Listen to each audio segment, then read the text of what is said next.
Hello everyone, welcome to the channel. Today I'm going to be comparing the Ford F-150 STX versus XLT. By the end of this video you'll know which one offers the best value for money.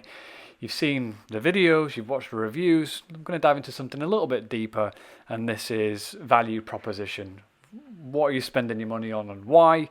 I'm going to value all the individual specification that's different between these two vehicles, and by the end of it you'll understand which one offers the best value for money, which one you should buy, and I will tell you by the end which one you should buy. A little bit about me, I'll put it in the description, but basically if you're in the US, I used to work for the equivalent of a Kelley Blue Book, and if you're in Europe, I used to work for the equivalent of a Glasses Guide. I'm not going to say the exact company I used to work for, but I used to work for a rival of those companies, and I used to do this every single day for many years. So let's make a start.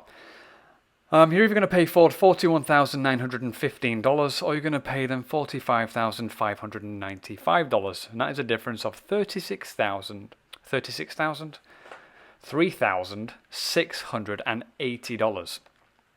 And as you can see on the right hand side there, I've highlighted a little bit the differences. Clearly you can see the alloys are very different, the grille is different, and the front bumper is different. Now we're going to scroll down and I put lines through everything that's either the same or an option. So anything in red is the same on each vehicle. So the STX and the XLT get that exact same piece of spec. If it's in black, it is an option. If it is in purple, you'll see it'll be priced. So as you can see, auto hold, the same on both vehicles. There's no point in getting one over the other because they both get auto hold. The only difference, and the one that they highlight specifically, is on the XLT, you get trailer reverse guidance. I priced it at $323. What trailer reverse guidance is basically you have a trailer on the back, you have cameras on your wing mirrors, and it gives you the option to look on either side of the trailer to just make it easier to park and reverse that trailer somewhere, wherever you're going to be. I added a value of $323 here. Basically, the only reason you would buy an XLT excuse me, is either because you like chrome or you trailer things around. That is the only reason you would buy one of these. There is literally no reason to buy this over the STX. I have priced it at $323 because someone who does trailer things is going to find value in that.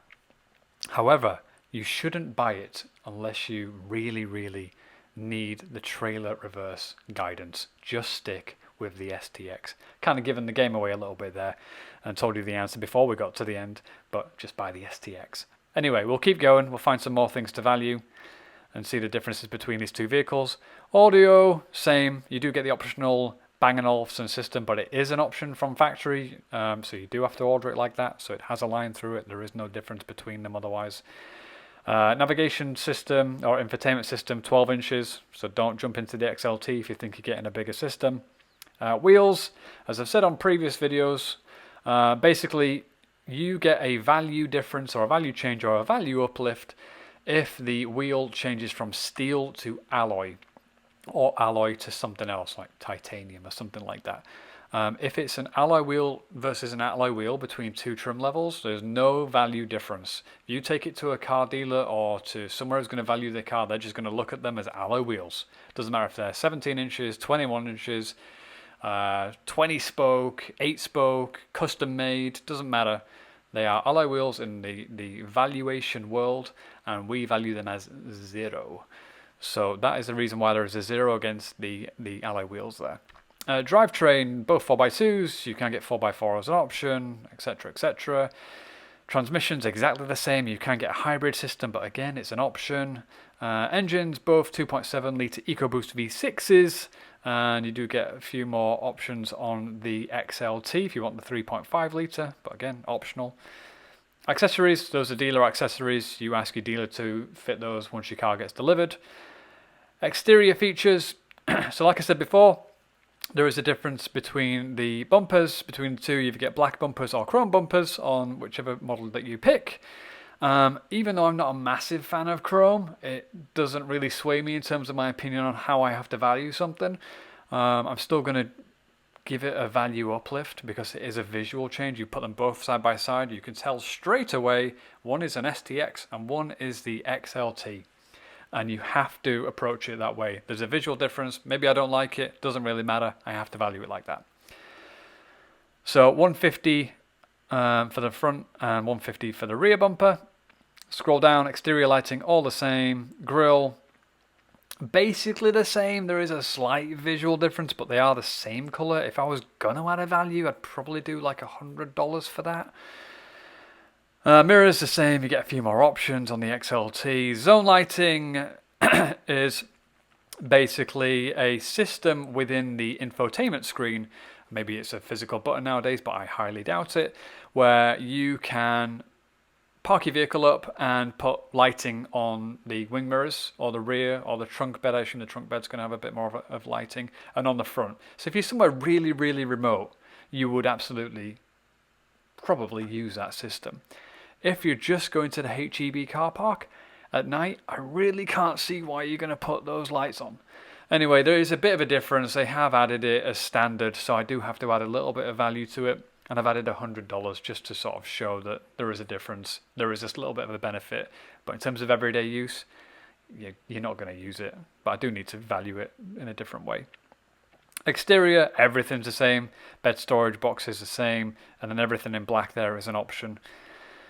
Mirrors, exactly the same. Power outlets, exactly the same. But you do get more options on the XLT if you option it that way. But again, they're options. I'm not going to value them. Running boards. So I valued these at $200. Basically, running board, it runs down the side of the vehicle, helps you get inside the vehicle on everyday use. You know, use your grab handle, put your foot on the running board, jump into the vehicle. It is much easier to get into vehicles with them. My car that I have, it's not an F-150, does have running boards, and I do use them every single day to get in and out of my vehicle. Wheels and tyres, same reason before, just different tyre sizes. Goes with the wheels, no visual difference, no difference in terms of material, so no change. Wheels we talked about already. Interior features basically the same, packages basically the same, power and handling the same, safety the same. So if you want to go from an STX to an XLT and spend your $3,000 plus, I think in 3 years' time, that's going to be worth $923. Let's just say it's between $900 and $1,000 extra you'll get for that. So if you're willing to lose $2,000 after you drive it away and run it for a couple of years, then maybe it's worth it to you. But I wouldn't do that. I would just get the STX because I like the black on the F-150 rather than the chrome. And like I said before, if you want to get the XLT, the only reason, literally the only reason you would get an XLT over anything like the STX and the trim level before it is because you need assistance reversing trailers. That's it. That's the only reason. So I wouldn't recommend it. I'd just say get the STX. Anyway, really short video. Hope you liked it. Please like and subscribe as always, and I'll see you guys in the next one. Cheers.